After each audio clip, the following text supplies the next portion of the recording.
This is the Bureau of Lost Culture, dedicated to recollecting countercultural stories. We produce publications, films, events, installations, and broadcasts like this one that evoke the spirit of the underground, independence, resistance, and provocation. I'm Stephen Coates, and I'm here with my collaborator, Paul Hartfield. Hi, Stephen. And our very special guest, again, Mr. Barry Cain. Hi, I'm Stephen.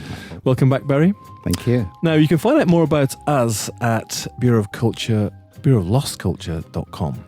And part of our mission is a kind of oral history of countercultural stories. And we're here with Barry Cain today because we are talking about his time, his life in an extraordinary year, 1977, and what led up to that. Now, Barry Cain, if you don't know him, journalist, court reporter, love that bit, author, and I suppose a punk historian of sorts, and author of 77 Sulphate Strip, The Year That Changed Music, 57 Varieties of Talk Soup, and various other things. Let's dive in. You became the Record Mirror's punk correspondent.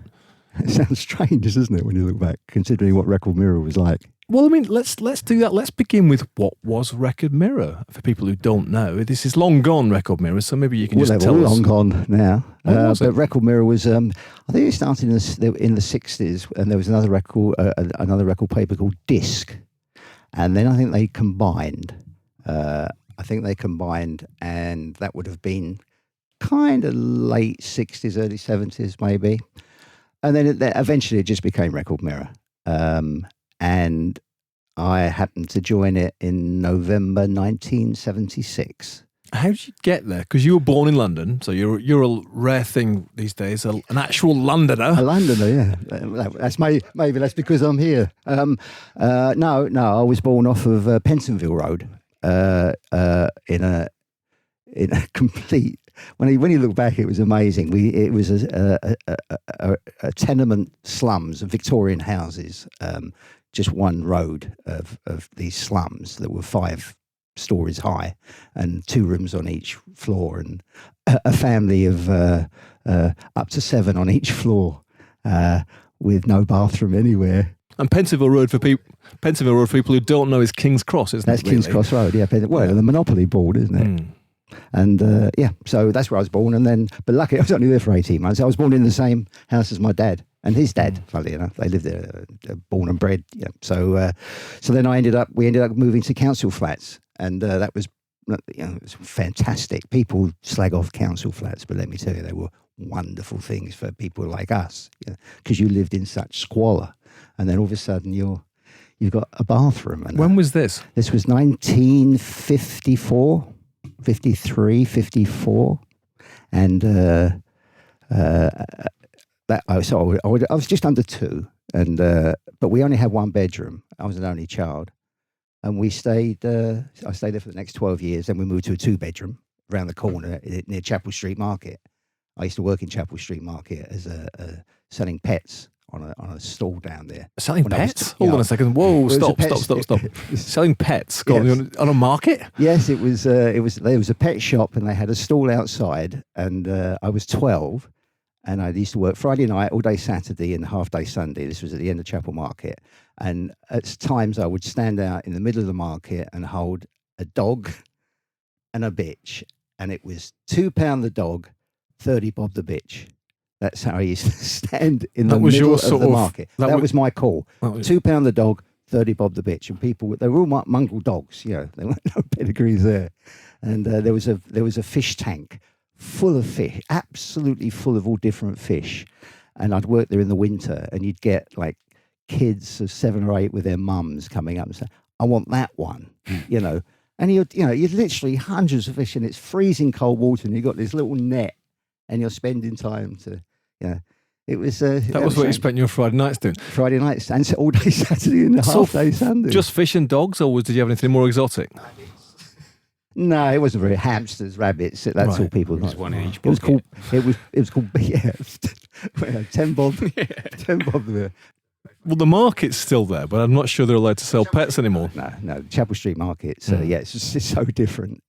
Even my dad used to have a nylon. He used to sell nylons in the 50s. Nylons being stockings, right? because they were quite hard to come by back in the 50s and 40s. It was so my life grew up around the market. You know? So how did you get into writing? I just loved it at school. Loved writing, liked reading. You just, even though there were like 40 kids in my primary school class, in each year, we had 2 classes, so it was 80 kids in 1 year, right in the middle of London. That was just, around Farringdon Roadway. And but I passed my 11 plus, which was great. I went to a grammar school, and that was in the Angel, a very, very established, very academic grammar school. I don't know how I got there. I was just lucky that we passed 11 plus. Went there, and teachers with mortarboards and gowns, and this was like Tom Brown's school day. I couldn't believe it. It completely psyched me out. I'm just like this little working class oik from anyway. But who loved writing? So I liked writing. Right. So and it helped. It was a wonderful school in that. I hated it for a long time, but I got used to it. It was there were a lot of tough kids there, even though it was a grammar school. It was like the first intake of a lot of working class kids. But no, then I carried on, took some A levels, and that was it. Then you left school. You didn't think about going to university. And what did you do when you left school then? I applied for jobs on newspapers, local papers, Islington Gazette, St Pancras Chronicle, Camden Journal. No chance. And then I was signing on around the corner at Labour Exchange at the end of Chapel Market. So it's all still around Chapel Market. I was even signing on there. And you didn't fancy just selling your dog to keep yourself warm at night. So anyway, but it's funny how things have changed. I remember going in there, and they would talk to you. You'd go and have a quick interview with someone, and I remember sitting down with this woman, and she was. What do you want to do? I said, well, I wanted to be a journalist, but I can't. There's no chance. And blah, blah, blah. I'd already applied for another college. I didn't get in. I did actually apply, so I was just drifting, And she said, okay. Anyway, she rang me up at home about a week later and said, we have there's a job for a trainee court reporter at Marlborough Street Magistrates Court, which is right next door to the Palladium, bang opposite Carnaby Street. So I'd failed every interview I'd ever been to at that time, and I didn't fancy it, but I went. She insisted I go. She said, you want to do it? Do it, on the phone. Wow. That's an important figure in your life then. So very, very. I actually wrote about her in one of the books. She, once I never saw her again, I probably never thanked her. Jesus. Anyway, you can thank her now. If she's out there, you could... If she's up, when I get up there, I should think she's about... I don't know, 90 odd, I should think now. But no, she was just, it was fantastic. And so I went in and I got the job, and I became a trainee court reporter, which changed my life in more ways than one. So then you actually started learning your trade as a journalist, effectively. Yes. I mean, so it was very depressing when I first started. You go through 3 phases when you're doing something like this, because you're seeing life here, prostitutes, 3-card tricksters, murder. Every single case has to go through a magistrate's court. And when you think in that area, the West End, Soho, Chelsea, we covered all that area. It was incredible. And you're writing up reports, basically, of what went on. But if there was a really good story, what you do is then you go into the office. And the office I worked in, I think I only found out a few years ago, actually, was the same office that Charles Dickens had worked in. It was within the courthouse. And it was a really old building. It's a hotel now. You should say, actually, because, of course, that's what Charles Dickens was before he became Charles reporter. Dickens, effectively, wasn't he? Yeah, he's court reporter. Yeah, I know. Well, so, we're very similar, me and Charles.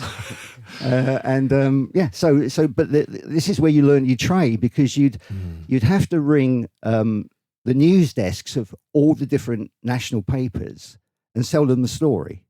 And then if you sold them the story, then you'd write it up in the style of the newspaper you're writing it for.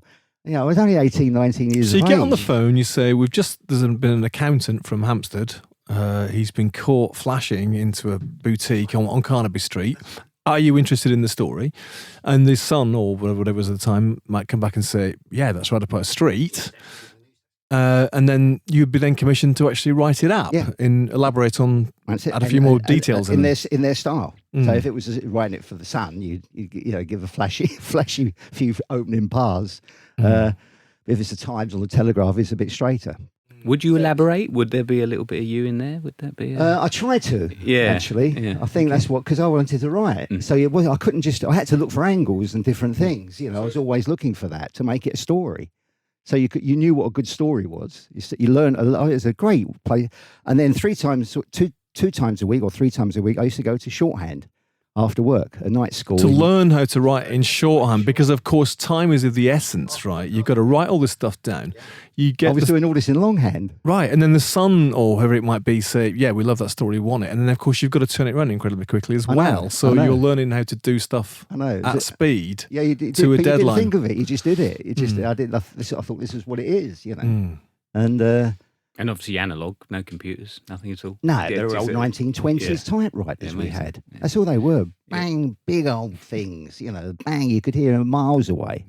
And it was... Can I just ask a couple more questions about it? It's absolutely fascinating. I mean, this isn't, by the way, what we're even supposed to be talking about, but it's actually so good, we've got to carry on.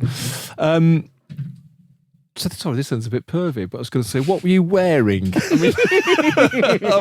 was the outfit for a court reporter? Well, it was a jacket and tie, right? But not a suit. So I'm thinking Tintin. You see, I'm thinking. Yeah, that's right. Yeah. Well, we used to have. You got to know all the magistrates as they come in, and they look at you, and it was, and then they play up to you. They come out with a quote, and because they loved being in the papers. Like you get the Evening News and Evening Standard, then, especially in London, so they'd love to show off to their pals in the club. Oh, look at this! Oh, yeah, you made the front page.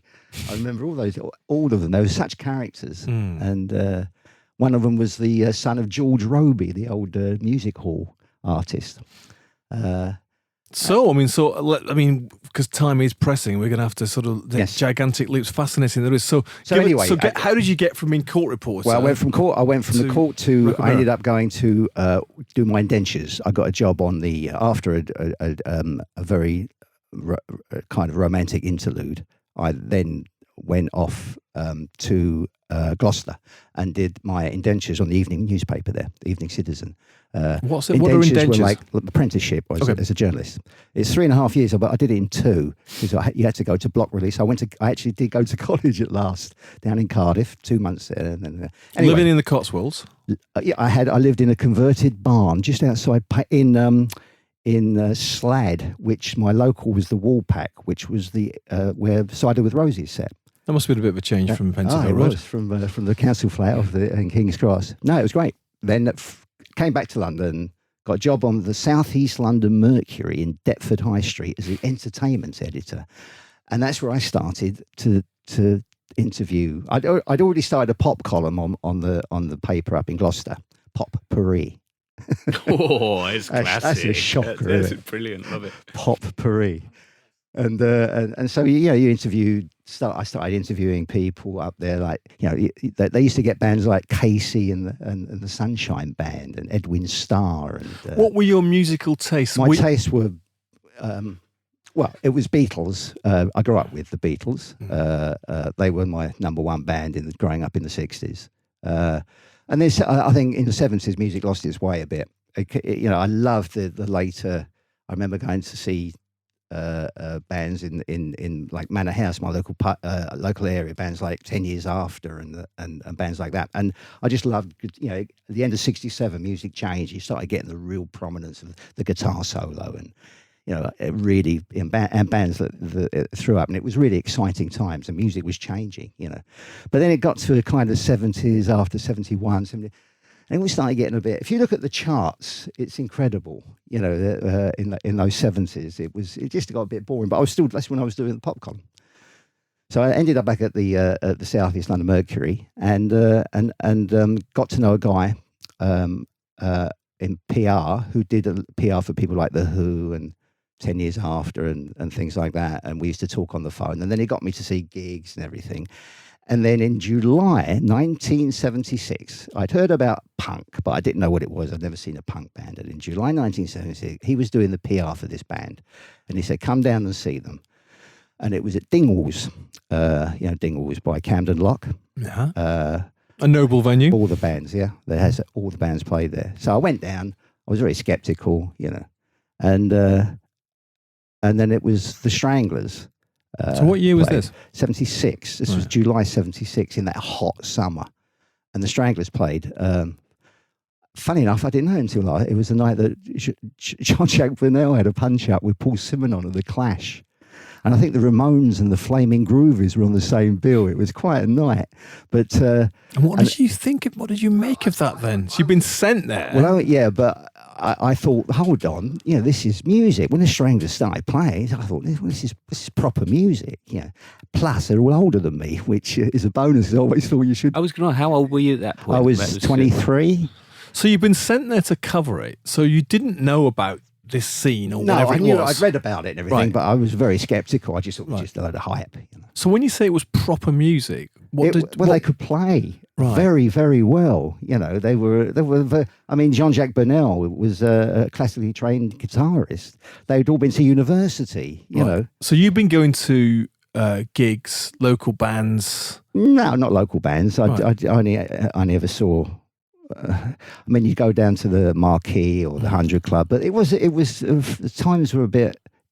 It was very shallow times for music in the mid-70s. So suddenly you're at this gig, and it's I'd never seen anything like it. Was it more energy? Because obviously the earlier bands could play, but this was about energy. But the thing was, even though I was told it was punk and I read it was punk, the Stranglers weren't punk. Yeah. They weren't a punk band. Yeah, but I didn't know, and I thought, well, hold on, this is punk. Because I mean, the impression I've got of that time is that the problem had been, in a way, had it not, that there was all these bands before the so-called prog rock bands who the problem was is that they could play too well or something. Bands playing complicated time signatures and widdly stuff. Wasn't punk in some ways a reaction to that? Oh, absolutely. Right. I mean, the first time I ever interviewed, I interviewed Hugh Cornwall backstage that night briefly for the paper and listened to it, and it was quite unusual what they were talking. It was different from the usual interviews you had. No one sort of spoke like that about things like that.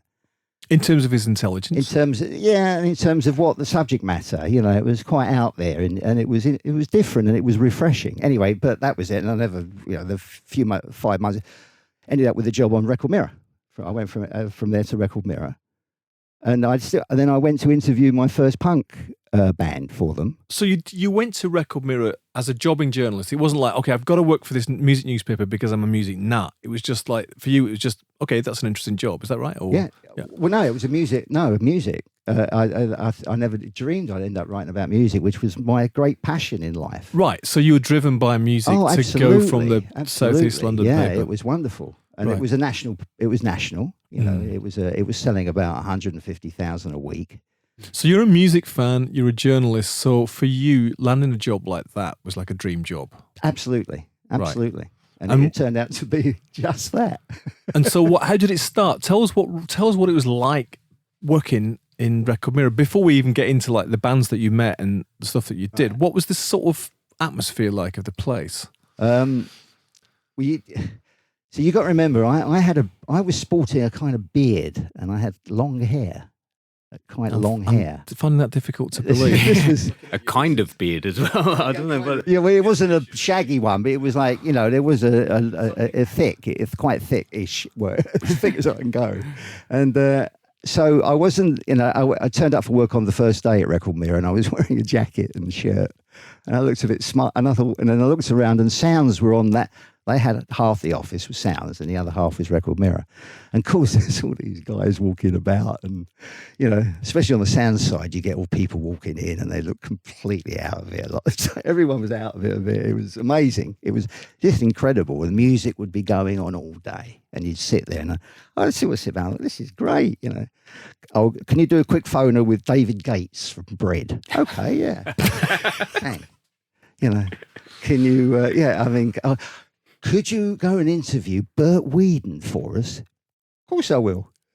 I went to interview Bert Whedon. Did you have an extensive knowledge, or was that you were? Yeah. So across the board, you didn't have a certain topic that you loved. No, I had a great, I like pop music. I liked everything. I never expected to be a punk writer to write about punk at all. Right. But then that all changed when I interviewed Johnny Rotten, as he was. Right. So you're at Record Mirror. You're a sort of jobbing music journalist. One moment you're interviewing David Gates from Bread. The next minute, going to Zurich to see Chicago play. Being put up in a 7-star hotel, and flown to Zurich to watch Chicago. To watch a Chicago show and stay overnight and be wined and dined. And it was, who's paying for that? The record companies. Right. Okay. So you must have been in heaven. I was. Yeah. It was incredible. Right. But if it had carried on like it did up until 77. Then I don't know if I do, because nothing was happening. It was just a bit. It was stuck. It was. Right. So when did you first start to hear about? No, you were hearing about it, and I'd never. This was sort of middle of November, I think I joined, and within I think a week or 2 weeks of taking all this what I was doing anyway, they said, "Can you go down to EMI and interview the Sex Pistols?" You knew who they were? Oh, yeah, everybody knew who the Sex Pistols were. They were the flavour of the moment, even before they did the Bill Grundy show. And I went down there, and it was the week they were releasing Anarchy in the UK. And I got ushered into the big press. There was a big press area, and they had individual offices around. And there was a Sex Pistol in each office. So just what you're lucky you draw. So anyway, I got Johnny. And then that interview kind of changed it all for me. He was the best interviewee I'd ever had. He knocked my socks off. He really did. He was fantastic. Every sentence was heaven. He didn't give a fuck. Can I just read a little bit from your interview with him? Yeah. This is Rotten talking at the time. This is your headline. I feel sorry for people who stand up for what they believe and get kicked in the teeth. That's what would have happened to me if I hadn't joined the Pistols. I would have been locked up, put quietly away, classified as insane. Well, he wasn't your standard bloke, put it that way. He was. He looked as if he was bordering on insanity at times when you interviewed him. What did you talk about? It was just him spouting off about what the Pistols were and how he'd suffered as sort of growing up a bit, because he had he was very ill when he was young, and that changed a lot of his outlook as well. He was it was non-stop. He was pelting you, and I'm trying to keep up with my shorthand, struggling away, because he didn't stop. He just went, and I just came out I was battered with it. And it's so funny, because the amount of people that I've spoken to over the last couple of years since getting a little bit back into the business, but just on the outskirts, that said they saw it because it made the front cover of Record Mirror. But what was lucky is that it was the day before, if not 2 days before, the Bill Grundy interview. The Bill Grundy interview being the famous one where this sort of rather kind of old school kind of, old style, older white guy interviewer is interviewing them and sort of like trying to take the piss out of them, basically. Right. And then they turn it round on him and make him look like an idiot. Right. So that was a very big moment in their career, wasn't it? Fuck. It was and that was it. That was the beginning. For them, It changed everything. That interview, because they were 3 days in a row, on the front page of the tabloid press, 3 days in a row. That was unheard of. Their tour was cancelled. It was, it was disaster for them. They couldn't play. Although all great publicity. Oh, it was fantastic. Well, it was great publicity for the other bands as well, because they couldn't play, so I never saw them. I hadn't seen the Pistols play it then. But then I started to sort of invest. Then I went to see The Clash in Harlesden, and it was, this is great. It was just the energy and the audience and the. So I went to the Roxy when it opened. It was fantastic. So for you, this was like a revolutionary moment as well, because of course, yeah, you're a massive music fan, yes, and obviously you're seeing lots of bands. You've got quite wide tastes. Yeah. You can go and see Chicago and Zurich, and stuff, but suddenly this thing has happened. It's like it erupted. Yeah, and that changed you, did it? Oh, it absolutely.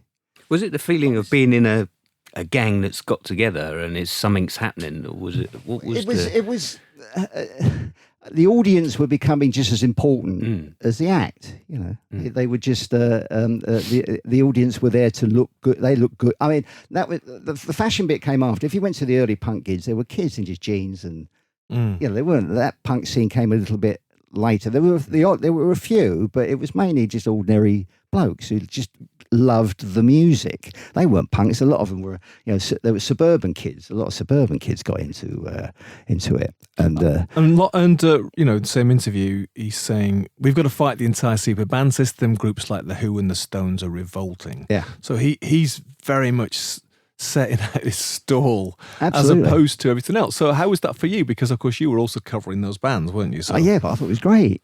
That's why he wrote it. You know, you bring it on. Let's have some more, because it was music. It was just crap in the set. It became, in general, there were obviously exceptions, but in general, it was crap. And he felt like everything he said was from the heart, which made a difference. It did. It was, and also it helped that he was. See, before I went into that interview, there were journalists sitting in the middle there, waiting to begin, and one of them was quite nervous about the prospect. This is the hype that had been built out about, and this was even before the Grundy interview. See, in London, they weren't known. What the Grundy interview did is it spread it across the country, even though it was a London show. The newspapers the next day across the country had, "Who are these?" You know. And it was you can't buy that kind of publicity. So how brilliant, right? Exactly. So for you, then, what happened next? So you know, you've done this interview, and then you started to specialise. Did you? Yes, I started singing under the Damned, the Clash, the Jam. I started seeing all these bands that were around and doing the rounds then. And how are you writing about it? Were you trying to write about it in a way that caught the energy of it? Because I mean, this must have required a different kind of writing as well, right? Well, yeah, it did actually. This was the age of some really, really good writers. You know, the Charles Shalmurrays and the Nick Kents and the Tony Parsons and Julie Burchill. It was a golden age for music writing, I think. See, when you worked for Record Mirror, it was a bit more uncool. Record Mirror, you know what I mean? It was still had that tainted with, like, it was colour. It was the first one to be colour on the cover and inside, and it was like it had that pop appeal. But then we changed it around. That 77 changed it around. And all the punk bands wanted to be in Record Mirror, because the kids buying Record Mirror were kids who bought records. All the punk bands wanted to be in it. And I was the only one who was writing about it. So consequently, I got to see some of the key events of 77 involving punk bands. It was just, I can't believe how fortunate that was. Your colleagues were carrying on covering the Stones and the Who and all those bands who were sort of doing their thing, but you'd become, partly by default, but also because you love the music, you become the punk correspondent for the Record Mirror. That's right. And that involved also going on tour and tell us about it. I mean, so it must have been a very exciting time. It was. I mean, the next time I saw the Pistols, they weren't playing. They were banned everywhere. But they got a gig, a top secret gig, organised by NBC Television, because they came over to do a film about punk from America, and they wanted to do a documentary, and they wanted to. So they arranged this gig at the Notre Dame Catholic Hall, just round the back of the Odeon, Leicester Square, and there were only 50 people.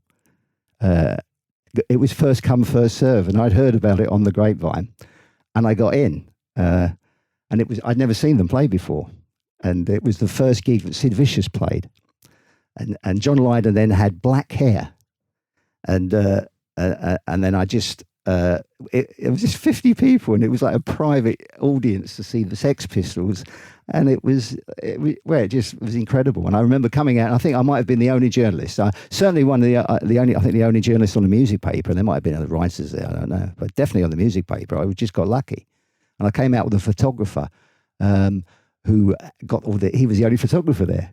And that was a guy called Richard Young, who became a very big name in photography. And so that was people like the Damned, I got to know them well. And then I got invited when they were the first punk band to play America from the UK in April 77.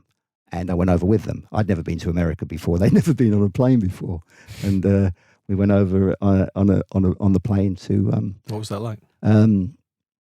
It was good. I mean, it was Stiff had arranged it. They were on Stiff Records then, and Stiff had arranged it. And I knew the guy, the PR guy, who was a New Yorker, and he'd arranged. I thought, I'd been to Chicago. I'd done a few of these little trips. You get treated really well and room service, and so you don't need any money because you weren't getting much money. So you're doing all these trips, so you do it all on them. So on the plane we're going over, and he said, I said, so what hotel is it?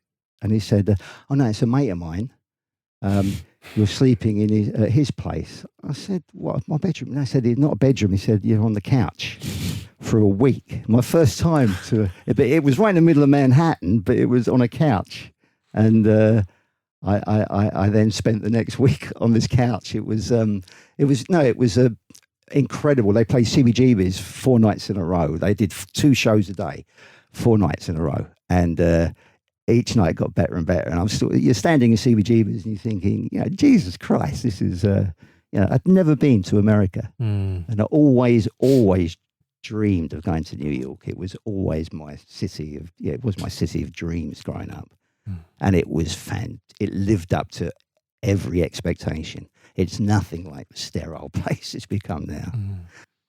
Well, London too, I imagine. So this is 77, right? London was it. I mean, let's face it. I mean, New York and London were absolute shitholes. Basically, there's no better word for it. They were dumps. Most of London was a dump. I lived in King's Cross. King's Cross was kind of one of the worst. So you grew up in these, really rotten surroundings. And the council flats that I said did really well and took off. The council started running out of money and they couldn't really look after them like they should have been. So they started getting run down. These big council estates. Lots of crime. And it just led to, there was, and it kind of punk reflected that. It was the first time you'd had the skinhead movement at the end of the 60s. Then it made a brief comeback in the late 70s. It's still around, but it was a blend of that. But punks, when you look back, a lot of punks were hippies in disguise. A lot of them were absolute hippies, and I've seen that sort of since. I suppose this is our theme after all. There was something countercultural about the hippie movement, and there's something deeply countercultural about the punk movement in a different way, wasn't it? Yeah, they're kicking against the traces in a different sort of way. Did you? I mean, what was for the bands? So, like for the Damned, going to America, what do you think that was like for them? I mean, they've not even been on a plane before, and then suddenly they're playing 4 nights at CBGBs. How did they react? Well, I'll tell you how Scabies reacted, because on that plane going over, when I was told I wasn't going to be in a hotel, I had hardly any money, so I didn't know what I was going to do. So I had a panic. I really did, because I didn't have a credit card or anything like that, and I didn't have money. And I thought, it wasn't easy to get hold of money then, because I thought it was all going to be on the hotel, as it had been before. So I devised a plan of doing a raffle amongst the passengers of, if you put down the time that the wheels touched down at JFK, and so everyone put an estimated time down. And I said the winner is $1 or £1 to go. And so I went round and I collected quite a lot of money. And this, it's terrible, really. So I went back and I said to Rat, well, I'm doing this raffle. You're going to win it, right? And then we're going to split. We're going to split the price. I got the air hostesses dishing out money and bring it all over to me. And then I got the pilot to announce the time. He'd heard it. He said, I'll be here, one enterprise and guys started a raffle out here. And the winner, Rat. Jesus Christ, Rat. Well done, mate. Sitting next to you. Yes, mate. Well Best done, mate, Rat. Oh, no, I wasn't sitting next to him. I made sure I wasn't sitting next to him. And he said, and I never saw him I saw him obviously a few times after that, but then I never saw him for about 25 years. And I said, the first thing he said, God, that was really handy, that money. He remembered it. He couldn't forget it. He said, I do feel guilty about it, though. I said, well, give it back then. Well, those are the days when you could actually speak with the pilot, right? I know, you could, yeah. I know. So you got to, of all of those bands, and also there's The Clash and various others, I mean, did you get close to any of them? See, there weren't many professional journalists, if I can say that. I had my NCTJ certificate. I was, trained as a journalist. There weren't that many professional journalists in the music press at the time, but great writers, but not necessarily professional journalists. It's like weird because I never did because of that. As I say, that kind of professionalism. I tried to keep it at arm's length. Of course, you got friendly with them. Being on the road, you got to know them very well, and you went drinking with them and everything. But I never made it a habit of taking their phone numbers and ringing them up, or I never, I just, when you saw them, you saw them. But in those days, don't forget, you were seeing people every night. Right. You'd go out. The club scene was fantastic. There was live music everywhere. You could drive down to. I used to drive down to the Marquee in Wardour Street and park up. You could park up in front of it. That's amazing. Absolutely, and just walk in and see a band. Then you drive somewhere else, and you go there, and it was just. Then you'd end up in the Speakeasy, and that was where that was the scene, and that was all of '77. And all those bands in that 1 year, there were the debut albums of The Clash, The Stranglers, The Jam, The Damned, and The Pistols, Johnny Thunders, Ian Dury, Elvis Costello. They were all their first albums. You must have been so busy with the reviews. God, I mean, just trying to keep up with the stuff. Yeah. And then it moves into '78, and what's changing now? Well, '78, I went to the States when the Pistols did that infamous tour, and I went over to see them play. I saw them play Atlanta and Memphis, which was surreal. And then I came back to New York, and then I interviewed. I went to see Blue Oyster Cult. It was snowing. I remember it was snowing, and I had to interview Blue Oyster Cult and everything. This was when I was still on Record Mirror, but I'd had enough, and I got offered a job as I was running a record company for Albion Records, and Albion managed Joe Jackson and the Stranglers. So they wanted to start a record company, and me, along with another guy, a guy called Alan Edwards, who's a PR guy, we were asked to run it together. So I put my notice in at Record Mirror, and then just as I was about to leave, they rang up and said, we're not doing the record company now. Dang. So, but Alan said, come and work with him as a PR. So we worked out of a squat in Covent Garden, and he specialised in punk bands. So we did the PR for the Stranglers, Blondie, Generation X, the Buzzcocks. We were doing, out of this squat right in the middle of Covent Garden. It was amazing when you look back. And I organised a trip to Iceland for the Stranglers, which became a really it's gone down in pop history. That one. Why? It was just it was incredible. We took about 30 journalists over and for 4 days in Reykjavik in 1978. And they played, the Stranglers played at the exhibition hall, which holds about 12,000. And it was one big Wild West brawl. I've never seen blood. I've never seen fights. I have never seen anything like it. Broken bottles, because there's no beer. There was no beer anywhere. So there was only whiskey, vodka. And there's broken bottles. Honestly, there was pools of blood. It was incredible. How did that start? What was that? What was the reason? It was just... Well, they apparently I don't know what it's like now. Obviously, it's got a lot better. But they used to have like ambulances and stuff parked outside the clubs before anyone went in. We used to see them. I couldn't believe it. But that was quite something. But that was my only trip, and what a trip! But that was my only trip I really organised. But I couldn't deal with journalists, to be honest with you. Oh my God! Oh, what a bunch! Really, God, I saw it as a PR. I've always been very, I'm very good with PRs because I know what job they're having to do. Because a lot of journalists are so awkward. Oh, a lot of them were so up themselves. It was, I just couldn't cope. So Alan one day, I just can't do this anymore. It's not me. I want to get back into writing, which is what my love it was. So I went back as freelance. Right. You carried on covering punk, or you covered everything? Right. I then became I did the pop column for the Daily Record, which was then the second biggest selling newspaper in the country. It was the sister paper of the Daily Mirror.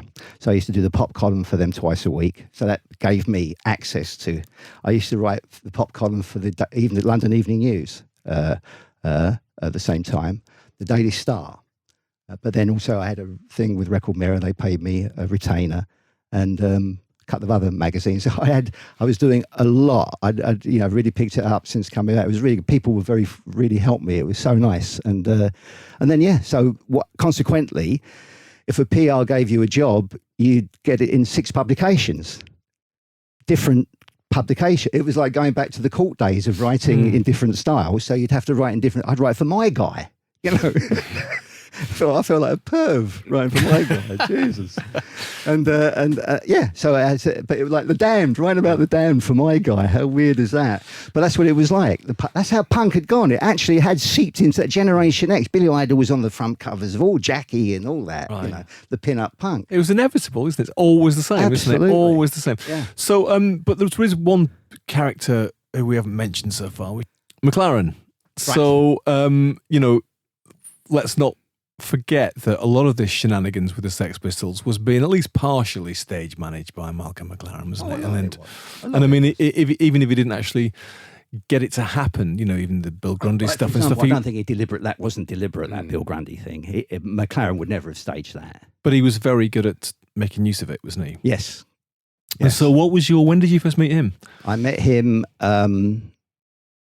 I guess I probably met him, which I can't remember, up at Manchester Square where EMI used to be. That when I went up to interview them, he must have been floating around. But then the next thing was when I saw him at Notre Dame Hall gig. I met him there, chatted with him, Then I met him again. That would have been when I did the interview. I interviewed them in the park in the West End, the Pistols. I've interviewed John about 6 times. I interviewed him in the park. That would have been about June '77, and then were they changing? And that was just because God Save the Queen was coming out. So I did them at Anarchy in the UK and God Save the Queen. It was great, and it was it was so refreshing. And Sid wasn't there. He was in hospital, I think, as usual. But Sid and Paul and Steve were there. So it was the 3 of them. And I really liked them. I really liked the other 2. They were really good guys, And as I say, Johnny came from Islington. He was born and bred around the corner from me. So we had, so he liked, I think that. So anyway, we had, that was an interview. And it just, so again, I would have met McLaren. I went up to his office. I used to go up to Glitterbest. Their offices used to be Glitterbest, and they were in Dryden Chambers, which was just off of Oxford Street, and really strange offices. And that's where you used to go. So you hang out there. You go if you were going to do an interview or something like that, And I think did them when they did Ronnie Biggs, when they did the single with Ronnie Biggs, and did a 3-way with Ronnie Biggs on the phone from Brazil. But he was, so he was always friendly and chatting. He liked, there was stuff that would be lying around, and if you want, I'll take it. Which I hadn't done actually. I should have done it. But there was, it was just really nice and nice feel. It was a nice feel up there, and it was exciting. So what did you make of him? I didn't really get to. I didn't really know him, but then and then time went by, and then I went over to America. Never got to really see him or the band. I always remember after the Atlanta gig, I tried to get the backstage, and this big guy, and he went. I said, "Could you tell them that Barry Cain from London says hello?" All right, and he went away. And how come? They said, "What'd they say?" They said, "Hello." Never saw him. They kept him all away from the press. Virgin Records never paid a penny for that because they knew all the nationals would want to go there. The Sex Pistols playing the Deep South. There's bound to be trouble, As it was, they broke up afterwards. But and I remember seeing Sid Vicious at the airport in Atlanta. He'd gone missing. They had a coach. And they would go from gig to gig in the coach. So they were driving from Atlanta to Memphis, and he went missing. And they couldn't find him, so they had to go. I was flying down from Atlanta to Memphis, and I was in the airport lounge. And the only time I've ever spoken to Sid Vicious, isn't that funny? Even though I knew the Pistols, he was the only time I ever spoke to him. And he came in, and he was with a PR guy, and he had a huge bandage. It was blood, there's all blood sort of around his neck. So, and he was singing Boredom, the Buzzcocks song. And he sat down, he said, I'll be all right, you go and get me something. Get me a drink. Get Jack Daniels. So and he's looking at me, and he said, "I tell you something. when you slit your throat with a broken bottle, it's all right at the moment, but it don't fucking hurt afterwards. Time went by. Malcolm had split up from the Pistols. They had all gone bad. They all gone up. They all gone tits up, really. And I was freelancing then for Record Mirror on this retainer. So the editor of Record Mirror, a guy called Alf Martin, got wind that Melody Maker were doing a big relaunch. And Malcolm McLaren, who was like really hot at the time, was going to be the subject of this big relaunch. So he said to me, "Well, you know McLaren." I said, "Well, I do, but not." He said, "Can you try and get hold of him?" And we try, because someone has said something about Alf at IPC, who did Melody Maker, and he always wanted to get his own back, right? So anyway, so I had 2 weeks. We had the deadline for when Melody Maker was coming out. 2 weeks. I tried to find him, couldn't find him. I remember seeing people like Steve Jones down in the marquee, and he said, "Look, if Malcolm doesn't want to be found, you can't find you. You won't find." So I've given up, but I gave one last try. Fate, isn't it? Just fate. And I picked the phone up, rang Glitterbest, and he picked the phone up, Malcolm. And he said, "I know you've been after me. You're tenacious, aren't you?" I said, "Yeah." He said, "Well, meet me tomorrow in Covent Garden." All right. So I went the next day, sat down. I thought, he's not going to come. I just think he came. So he walked in, sat down, and we had lunch. And I interviewed him for about 3 hours, in which he told me the story of his life, basically. And it was really good. I've just been reading. Honestly, some of the stuff he says in it is fantastic. So anyway, we had this whole lunch and sat down, and it was really nice. And that was it. And I wrote. So we got the story in Record Mirror the week before Melody Makers came out. So Malcolm would have known there was no way they could pull it, Melody Maker. So he had 2 bites of the cherry. So he's got the front page of Record Mirror, and the following week, the front page. Well, the following week, we had the second part of the Malcolm, but it was like, inside last week's thing. So we really, so that was fantastic. That was good for me as well, because Alf loved me after that. It was really good. And what was he like after the whole Pistols thing? Was he bitter about it? He was a bit, but it was he was also up. He was a different. I mean, when you read it, it's just sparkling. And it's in 57 varieties. That's it just is. It's anyway. That was it. And then I never heard from him again. Never spoke to him again.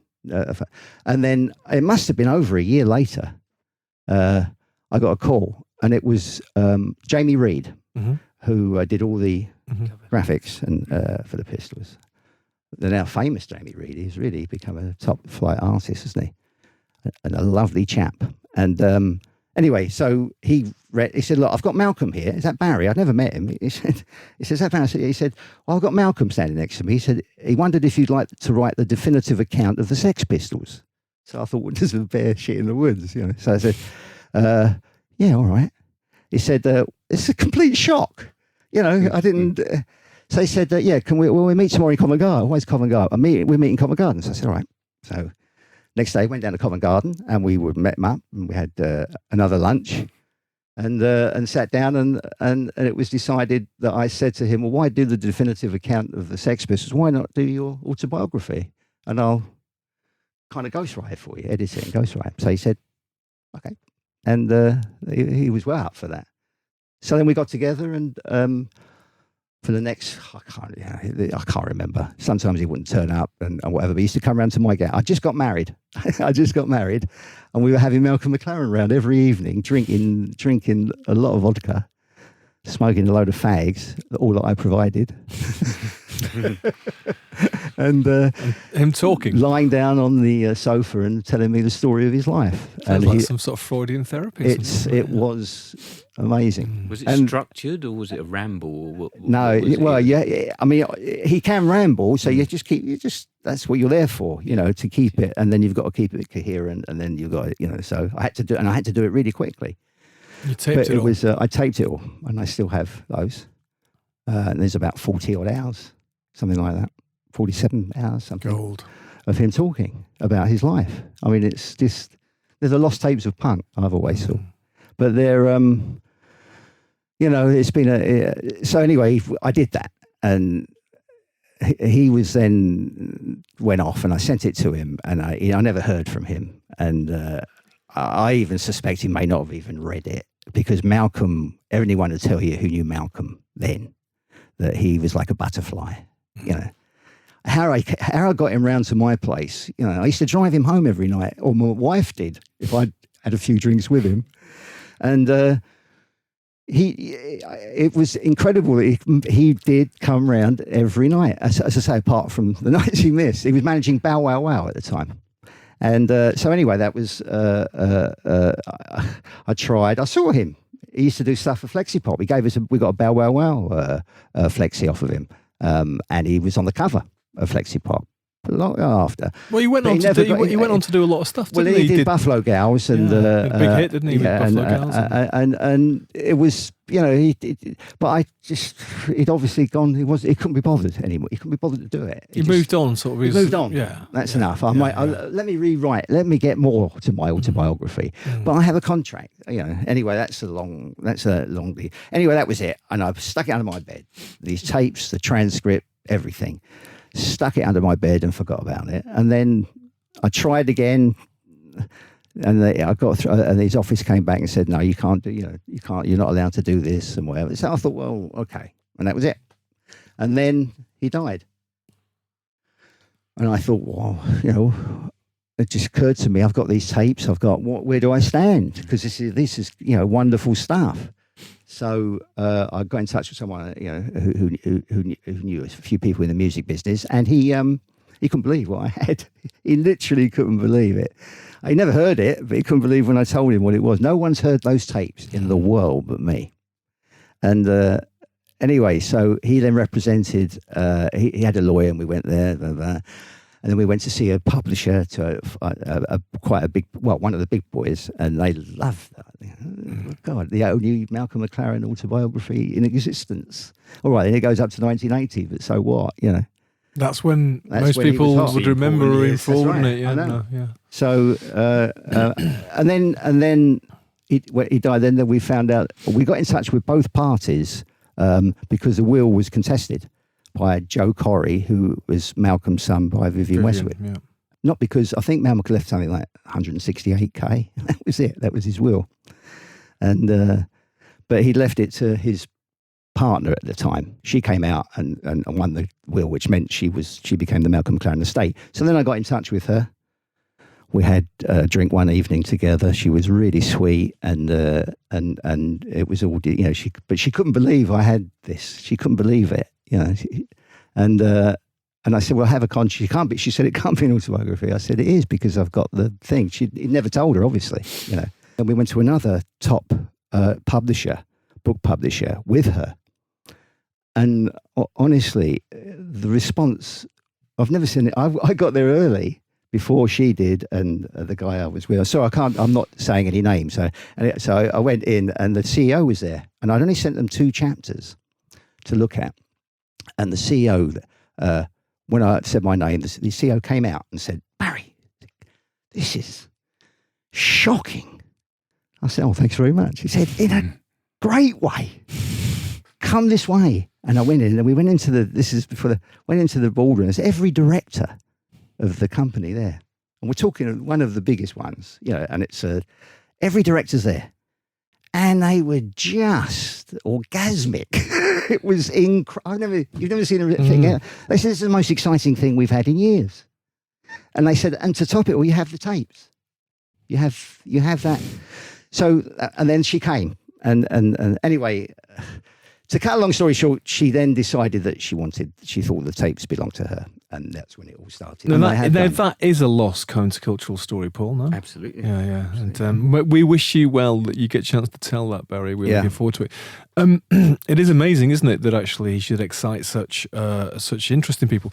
And obviously, you could probably tell us, I mean, what do you think is so exciting about it? I mean, the Pistols, a very important cultural event.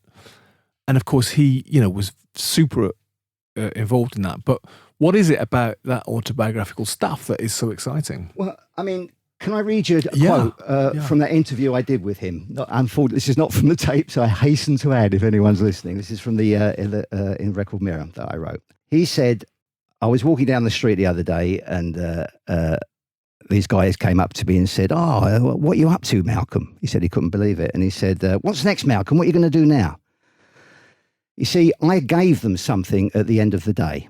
They knew Johnny Rotten was simply an idea that gave them the excuse to leave their jobs and have an adventure instead of carrying on and playing safe.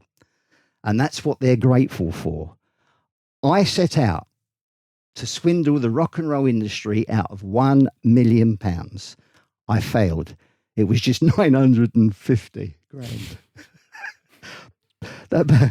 And I wanted to cause chaos. Cash from chaos. I use a word which the British have always found distasteful: exploitation. I wanted to make the show business world cry. I really took that word exploit and pumped it dry, using it in any shape or form without mercy. I'm ruthless like that. Every time I came up with a germ of an idea, the industry shook. I created a lot of problems, both economically and philosophically. At the end of the day, this is what I said earlier, I made the audience more important than the act. And for that, I would never be forgiven. Well, incendiary stuff. I mean, if it's all like that, you can see why they get that's excited. Just the tip of, that's from the Right. interview, not from the bloody How book. do you think John Lydon would have felt about that, particularly what you said at the beginning, that Johnny Rotten was an idea that Malcolm McLaren had? He didn't think a lot of him. You know, he said he liked him at the beginning, but there's no love lost. He didn't. He thinks he was a bit doddery and didn't know what was going on. Why do you think not even the general public have this slightly? He leaves a bad taste in my mouth for some reason. What, Malcolm? Yeah, I don't know why that would be. Well, I suppose he probably he might have set out to leave. He didn't care. He just did not care. What I liked about him is he really didn't do it for the money. He really didn't. He was that I know for a fact. He just did it for a laugh as much as anything. Was he as clever as he thinks he was? Is that truthful? Honestly, he's a very erudite man. Yeah. There's a lot of hindsight stuff, though. Oh, yeah. But don't forget, when he did that autobiography, he was only 34. Yeah. So everything only just happened. It was all fresh in his mind. Whereas most people write their autobiographies when they're in their 60s or whatever, and it's all going, rose-coloured glasses, isn't it?